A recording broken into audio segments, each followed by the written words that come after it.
নমস্কার, অ্যাস্ট্রোইজডমে সবাইকে স্বাগতম। ধনুরাশির জাতক জাতিকারা জুন মাসের প্রথম 15 দিন আপনার জীবনে বিভিন্ন পরিবর্তনের বার্তা নিয়ে আসছে। এই সময়ের মধ্যে কর্মজীবন থেকে শুরু করে প্রেম, স্বাস্থ্য ও অর্থ প্রতিটি ক্ষেত্রেই থাকবে মিশ্র প্রভাব। একদিকে যেমন সাফল্যের দ্বার উন্মুক্ত হতে পারে, তেমনি অন্যদিকে মানসিক ও শারীরিক চাপের আশঙ্কাও রয়েছে। এই ভিডিওটিতে আমরা বিশ্লেষণ করব গ্রহগত প্রভাব, কর্মজীবন, ব্যবসা, স্বাস্থ্য সহ প্রতিটি বিষয়ের উপরে বিস্তারিত আলোচনা। চলুন ধাপে ধাপে বিশ্লেষণ করি ধনুরাশির এই সময়কালকে। তো প্রথমত গ্রহগত অবস্থান এবং তার প্রভাব নিয়ে আমরা আলোকপাত করব। তো ধনুরাশির অধিপতি গ্রহ হলো বৃহস্পতি। এটি জ্ঞান, শিক্ষা, ধর্ম এবং উন্নতির প্রতীক। জুন মাসের প্রথমার্ধে বৃহস্পতি অবস্থান করছে এমন একটি ঘরে যা শিক্ষা জীবন ও বিদেশ ভ্রমণের পক্ষে অত্যন্ত সহায়ক। তাই যারা উচ্চ শিক্ষার জন্য চেষ্টা করছেন বা বিদেশে যেতে চান তাদের জন্য এটি একটি শুভ সময়। তবে অন্যদিকে শনির অবস্থান এবং দৃষ্টি পারিবারিক জীবনে কিছুটা দূরত্ব বা মানসিক ভারসাম্যহীনতা আনতে পারে। বিশেষ করে যাদের পরিবারের মধ্যে আগে থেকেই কোনো ভুল বোঝাবুঝি চলছে তাদের ক্ষেত্রে এই দূরত্ব আরো বেড়ে যেতে পারে। পরিবারের স্বামী স্ত্রীর মধ্যে ঠান্ডা লড়াই বা কথাবার্তায় বিরূপতা দেখা দিতে পারে। রাহু ও কেতু এই মাসে রয়েছে এমন ঘরে যা আপনার স্বাস্থ্য ও দৈনন্দিন জীবনে বিঘ্ন আনতে পারে। রাহুর কারণে হঠাৎ দুর্ঘটনা, গাড়ির সমস্যা বা সংক্রমণের ঝুঁকি বাড়তে পারে। রাহু কেতুর এই প্রভাব মানসিকভাবে অস্থিরতা আনবে, তাই খুব সম্বলিত ও ধৈর্যশীল মনোভাব বজায় রাখা দরকার। তাছাড়া শনির দৃষ্টি আপনার সপ্তম ঘর অর্থাৎ দাম্পত্য জীবনে পড়ছে, যার কারণে দাম্পত্য জীবনে টানাপোড়েনের দেখা দিতে পারে। তাই এই সময় স্বামী স্ত্রীর মধ্যে ভুল বোঝাবুঝি তৈরি হওয়া স্বাভাবিক। তাই কথাবার্তায় সংযম বজায় রাখা ও পরস্পরের প্রতি সহানুভূতিশীল হওয়া জরুরি। সংক্ষেপে আমরা এটাই বলতে পারি, বৃহস্পতি এই সময় শিক্ষা জীবন ও উন্নতির জন্য শুভ, কিন্তু শনি রাহু কেতুর কারণে সম্পর্ক ও স্বাস্থ্যের ক্ষেত্রে বিশেষ সতর্ক থাকা প্রয়োজন। কর্মজীবন এবং পেশাগত জীবনের দিক নিয়ে যদি কথা বলি, তো জুন মাসের প্রথমার্ধ ধনুরাশির কর্মজীবনের জন্য একদিকে যেমন সম্ভাবনা তেমনই রয়েছে চ্যালেঞ্জ। এই সময় আপনার উপরে কাজের চাপ অনেক বেড়ে যাবে। অফিসের কাজে আপনি নিজেকে পুরোপুরি নিয়োজিত রাখবেন এবং অনেকটা মন দিয়ে কাজ করবেন। তবে এই সময় আপনাকে বুদ্ধিমত্তা ও ধৈর্যের সঙ্গে পরিস্থিতি সামলাতে হবে। কাজের চাপ সত্ত্বেও আপনি যদি সঠিক পরিকল্পনা ও মনোযোগে কাজ করেন তাহলে সাফল্য আসবেই। এই সময় নতুন কাজে অফার আসতে পারে বা পূর্বের কোনো স্থগিত প্রজেক্ট নতুন করে চালু হওয়ার সম্ভাবনা থাকবে। তবে যে কোনো নতুন পদক্ষেপ নেওয়ার আগে ভালোভাবে যাচাই করে নেওয়া উচিত, কারণ গ্রহগত পরিস্থিতি অস্থির থাকায় হঠাৎ করে নেওয়া সিদ্ধান্ত ভবিষ্যতে সমস্যা তৈরি করতে পারে। যারা বেসরকারি বা কর্পোরেট চাকরিতে যুক্ত তাদের জন্য এই সময়টি একটু ব্যস্ততা ও চাপে পূর্ণ হবে। প্রমোশন বা প্রজেক্টে উন্নতির সম্ভাবনা থাকলেও তার জন্য প্রচুর পরিমাণ ফোকাস দরকার। যারা সরকারি চাকরির প্রস্তুতি নিচ্ছেন তাদের জন্য সময় ভালো, তবে মনোসংযোগ বজায় রাখা অত্যন্ত জরুরি।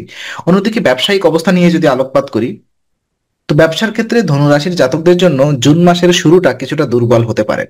যেসব ব্যবসায়ী নতুন কিছু শুরু করতে যাচ্ছেন তাদের জন্য সময়টা ততটা শুভ নয়। মাসের শুরুতে বাজারে প্রতিযোগিতা খুব বাড়তে পারে, যার কারণে আপনার ব্যবসার বিকাশে কিছুটা বাধা আসতে পারে। বৃহস্পতির প্রভাব ব্যবসায় দূরদর্শিতা ও পরামর্শে সহায়ক হলেও রাহু ও কেতুর প্রভাব ব্যবসায় বিভ্রান্তি ও অপ্রত্যাশিত সিদ্ধান্তের দিকে ঠেলে দিতে পারে। বিশেষ করে যদি আপনি অংশীদারিত্বে ব্যবসা করেন তাহলে এই সময় সতর্ক থাকা খুবই জরুরি। অংশীদারের সঙ্গে ভুল বোঝাবুঝি বা মতানৈক্য দেখা দিতে পারে। এই সময় ধৈর্য ধরে ব্যবসা পরিচালনা করতে হলে এবং করতে হবে, এবং হঠাৎ করে কোনো আর্থিক বিনিয়োগ এড়িয়ে চলা উচিত। পুরনো গ্রাহকদের সঙ্গে সম্পর্ক ঠিক রাখতে চেষ্টা করুন এবং নতুন গ্রাহকদের আকর্ষণ করতে কার্যকর মার্কেটিং স্ট্র্যাটেজি নিন। যারা ফ্রিল্যান্স বা অনলাইন ব্যবসায় যুক্ত তাদের জন্য সময়টি মিশ্র ফলদায়ক। কাজ পাওয়া গেলেও ক্লায়েন্টের সঙ্গে কমিউনিকেশন সমস্যা বা অর্থ আদানে দেরি হতে পারে। শিক্ষা জীবনে দেখুন, ধনুরাশির জাতক জাতিকাদের জন্য জুন মাসের প্রথম 15 দিন শিক্ষা জীবনে মিশ্র প্রভাব আনতে পারে। বিশেষত যারা মেডিকেল, সার্জারি কিংবা প্রযুক্তি বিষয়ক পড়াশোনার সঙ্গে যুক্ত তাদের জন্য এই সময়টি অত্যন্ত ফলদায়ী হতে পারে। বৃহস্পতি বর্তমানে এমন এক অবস্থানে রয়েছে যা উচ্চশিক্ষা, জ্ঞান অর্জন এবং গবেষণামূলক কাজের সহায়ক ভূমিকা রাখবে। এই সময়টি যেসব ছাত্রছাত্রীরা বিদেশে পড়াশোনায় স্বপ্ন দেখছেন তাদের জন্য কিছু গুরুত্বপূর্ণ সুযোগের দ্বার খুলে যেতে পারে। তবে সঠিক সময় ও সিদ্ধান্ত নেওয়ার জন্য অভিজ্ঞ কারোর পরামর্শ নেওয়া অত্যন্ত জরুরি। ভিসা প্রসেস, স্কলারশিপ আবেদন বা অন্য নথিপত্রের ক্ষেত্রে দেরি না করাই ভালো হবে। তবে সবকিছুর মাঝেও শিক্ষার্থীদের সবচেয়ে বড় চ্যালেঞ্জ হতে পারে মনোসংযোগের অভাব। জুন মাসের শুরুতে কিছুটা উদাসীনতা, অলসতা ও বাহ্যিক বিভ্রান্তি দেখা দিতে পারে। রাহু ও কেতুর প্রভাবের কারণে একটানা পড়াশোনা বা প্রস্তুতিতে ঘাটতি হতে পারে। তাই ছাত্রদের উচিত একটি নির্দিষ্ট রুটিন তৈরি করে পড়াশোনায় মনোযোগ দেওয়া। মেডিটেশন, সময়মতো ঘুম এবং প্রযুক্তি থেকে দূরে থেকে পড়াশোনায় পরিবেশ তৈরি করা একান্ত প্রয়োজন। প্রতিযোগিতামূলক পরীক্ষায় অংশ নিতে চাওয়া শিক্ষার্থীদের জন্য এটি প্রস্তুতির শ্রেষ্ঠ সময় হতে পারে। তবে একাগ্রতা ধরে রাখতে হবে। মেন্টর বা গাইডের সাহায্যে একটি পরিকল্পিত সিলেবাস সম্পূর্ণ করলে সাফল্য অর্জনের সুযোগ বাড়বে। অন্যদিকে পারিবারিক জীবন নিয়ে যদি কথা বলি, তো জুন মাসের প্রথম 15 দিন ধনুরাশির জাতকদের জন্য পারিবারিক জীবনে কিছুটা চাপপূর্ণ ও টানাপোড়েনের সময় হতে পারে। শনি ও কেতুর প্রভাব পারিবারিক সম্পর্কে দূরত্ব ও ভুল বোঝাবুঝি সৃষ্টি করতে পারে। বিশেষ করে যারা যুগপত কাজ ও পরিবার পরিচালনা করেন তাদের জন্য সময়টি একটু বেশি চ্যালেঞ্জিং হবে। এই সময় সবচেয়ে স্পর্শকাতর বিষয় হতে পারে মা বাবার স্বাস্থ্যের অবনতি। বিশেষ করে উচ্চ রক্তচাপ, শ্বাসকষ্ট বা সংক্রমণজনিত রোগ দেখা দিতে পারে। পরিবারের বয়োজ্যেষ্ঠদের নিয়মিত চিকিৎসা ও ওষুধপত্র নিশ্চিত করা জরুরি। পরিবারের কারোর অসুস্থতা, মানসিক চাপও বাড়তে পারে। পারিবারিক বন্ধন ও সম্পর্কের মধ্যে পারস্পরিক বোঝাপড়ার অভাব দেখা দিতে পারে। আপনি যদি যৌথ পরিবারে বসবাস করেন তাহলে ছোটখাটো মতবিরোধ বড় আকার নিতে পারে। শনি ও রাহুর প্রভাবের কারণে পরিবারের কিছু সদস্য নিজেদের মধ্যে নীরব দ্বন্দ্বে জড়াতে পারেন। এ অবস্থায় ধৈর্য ধরে পরিস্থিতি সামাল দেওয়া অত্যন্ত জরুরি। তবে এই সময় কিছুটা আধ্যাত্মিক চর্চা ও সমষ্টিগত প্রার্থনা পারিবারিক পরিবেশে প্রশান্তি আনতে পারে। আপনি চাইলে বৃহস্পতিবার দিনটি পরিবারের সবাই মিলে উপবাস, পাঠ বা পূজার আয়োজন করতে পারেন। এতে বৃহস্পতির আশীর্বাদ বজায় থাকবে এবং পারিবারিক উত্তেজনা অনেকটাই হ্রাস পাবে। প্রেম এবং বিবাহিত জীবন নিয়ে যদি কথা বলি, তো ধনুরাশির জাতক জাতিকাদের জন্য প্রেম এবং দাম্পত্য জীবন জুন মাসের প্রথম 15 দিনে দুটি বিপরীতমুখী রূপ ধারণ করতে পারে। একদিকে প্রেম জীবনে অনুকূলতা এবং আবেগের গভীরতা বাড়বে, অন্যদিকে বিবাহিতদের মধ্যে মনোমালিন্য ও টানাপোড়েন তীব্র হতে পারে। যারা প্রেমের সম্পর্কে রয়েছেন তারা এই সময়টিতে তাদের সম্পর্ক গোপন রাখতে চাইবেন। রাহুর প্রভাব ব্যক্তিগত সম্পর্ককে অন্যদের নজর এড়িয়ে রাখতে প্ররোচিত করবে। তবে এই গোপনীয়তার মাঝেও প্রেমে আন্তরিকতা, নির্ভরতা এবং বোঝাপড়ার পরিমাণ বৃদ্ধি পাবে। আপনি এবং আপনার প্রেমিক বা প্রেমিকা একে অপরের প্রতি আরো বেশি যত্নশীল হয়ে উঠবেন। তবে বিবাহিত জীবনে বেশ চাপের মধ্যে পড়তে পারে। শনির তৃতীয় দৃষ্টি ও কেতুর প্রভাব দাম্পত্য সম্পর্কে ভুল বোঝাবুঝি, বিতর্ক এবং মানসিক দূরত্ব সৃষ্টি করতে পারে। স্বামী স্ত্রীর মধ্যে পূর্বের পুরনো অভিমান বা ভুল বোঝাবুঝি আবার নতুন করে মাথাচাড়া দিতে পারে। এই সময় তর্ক বিতর্ক বা কাউকে দোষারোপ না করে একে অপরের মতামত ও অনুভূতিকে গুরুত্ব দেওয়া দরকার। আপনার দাম্পত্য সম্পর্ককে রক্ষা করতে হলে পারস্পরিক বোঝাপড়া, বিশ্বাস ও ক্ষমার মনোভাব গড়ে তুলতে হবে। গুরুজনদের পরামর্শ নেওয়া কিংবা কাউন্সেলিং করার দিকেও নজর দিতে পারেন যদি সম্পর্ক আরো খারাপের দিকে যেতে থাকে। এই সময়টি প্রেমের ক্ষেত্রে সুখকর কিন্তু বিবাহিতদের জন্য একটু বেশি সংবেদনশীল।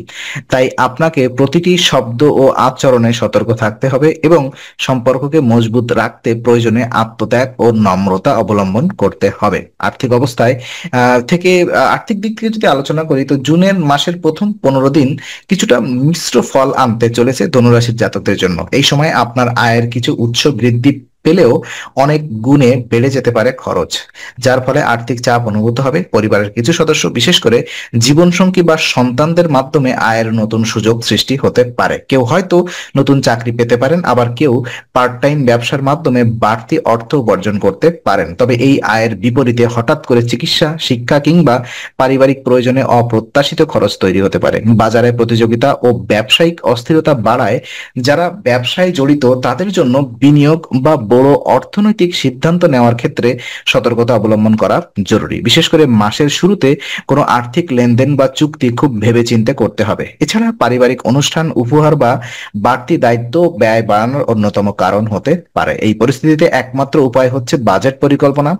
আপনি যদি নিজের আয় ও ব্যয়ের একটি স্পষ্ট রূপরেখা তৈরি করে তদনুযায়ী চলেন তাহলে আর্থিক চাপ অনেকটাই হ্রাস পাবে। এই সময় কোনো ধরনের ঋণ নেওয়া বা জমি সম্পত্তি সংক্রান্ত চুক্তি থেকে বিরত থাকাই ভালো। আর্থিক সংকটের আশঙ্কা থাকলে বৃহস্পতিবার দিনে বৃহস্পতির জন্য দান, যেমন হলুদ বস্ত্র, চানা ডাল বা মিষ্টি দান করলে তা শুভ ফল বয়ে আনতে পারে। স্বাস্থ্য এবং সতর্কতামূলক ব্যবস্থা যদি বলি, তো স্বাস্থ্য নিয়ে ধনুরাশির জাতক জাতিকাদের জুনের প্রথমার্ধে বিশেষ সতর্ক থাকতে হবে। গ্রহগত অবস্থান বলছে এই সময় শরীর দুর্বল থাকতে পারে, বিশেষ করে সংক্রমণ, ফ্লু, ভাইরাল জ্বর কিংবা রক্তচাপ সংক্রান্ত সমস্যা মাথাচাড়া দিতে পারে। এই সময়টাকে শরীরের প্রতি অতিরিক্ত যত্ন নেওয়া প্রয়োজন। গাড়ি চালানোর সময় সতর্কতা সবচেয়ে বেশি জরুরি। রাহু ও কেতুর প্রভাব দুর্ঘটনার সম্ভাবনা বাড়িয়ে তুলেছে, তাই এই সময় হঠাৎ করে কোথাও যাওয়া আসা বা দ্রুতগামী যানবাহন চালানো এড়িয়ে চলাই শ্রেয়। বিশেষ করে রক্তচাপ, ডায়াবেটিস বা হৃদরোগে আক্রান্ত ব্যক্তিদের জন্য এই সময় অত্যন্ত সতর্কতা অবলম্বন পরামর্শ দেওয়া হচ্ছে। পর্যাপ্ত বিশ্রাম, স্বাস্থ্যকর খাদ্যাভ্যাস এবং দৈনন্দিন রুটিন বজায় রাখার মাধ্যমে পরিস্থিতি কিছুটা নিয়ন্ত্রণে আনা সম্ভব। এই সময়ে মানসিক চাপও শরীরকে নেতিবাচকভাবে প্রভাবিত করতে পারে, তাই নিজের আবেগ ও রাগ নিয়ন্ত্রণে রাখা জরুরি। প্রয়োজনে মেডিটেশন বা প্রার্থনার মাধ্যমে মানসিক শান্তি অর্জন করুন। বিশেষ করণীয় সিদ্ধান্ত এবং কিছু উপায় যদি আমি আপনাদেরকে বলি, তো জুন মাসের প্রথমার্ধে ধনুরাশির জাতক জাতিকাদের জীবনে নানা ক্ষেত্রে ইতিবাচকতা ধরে রাখতে এবং নেতিবাচক প্রভাব থেকে সুরক্ষা পেতে কিছু গুরুত্বপূর্ণ করণীয় রয়েছে। যেমন বৃহস্পতির কৃপা অর্জনের জন্য প্রতিকারমূলক উপায়। ধনুরাশির অধিপতি গ্রহ বৃহস্পতি, এই গ্রহের শক্তি ও আশীর্বাদ পাওয়ার জন্য প্রতিদিন ওম গ্রা গ্রিং গ্রা স বৃহস্পত্যায় নম মন্ত্রটি অন্তত 11 বা 21 বার জপ করুন। সকালবেলা স্নান শেষে পূর্বমুখী হয়ে এই জপ করলে সুফল ত্বরান্বিত হবে। শ্রী হরির উপাসনা করুন। বৃহস্পতির দৃষ্টিতে ভক্তি ও ধর্মপথে চলা অত্যন্ত গুরুত্বপূর্ণ, তাই প্রতিদিন ভগবান বিষ্ণুর পুজো করুন এবং তাকে হলুদ চন্দন ও হলুদ ফুল নিবেদন করুন। মনে রাখবেন, শুদ্ধ চিত্তে উপাসনা করলেই আশীর্বাদ লাভ সম্ভব।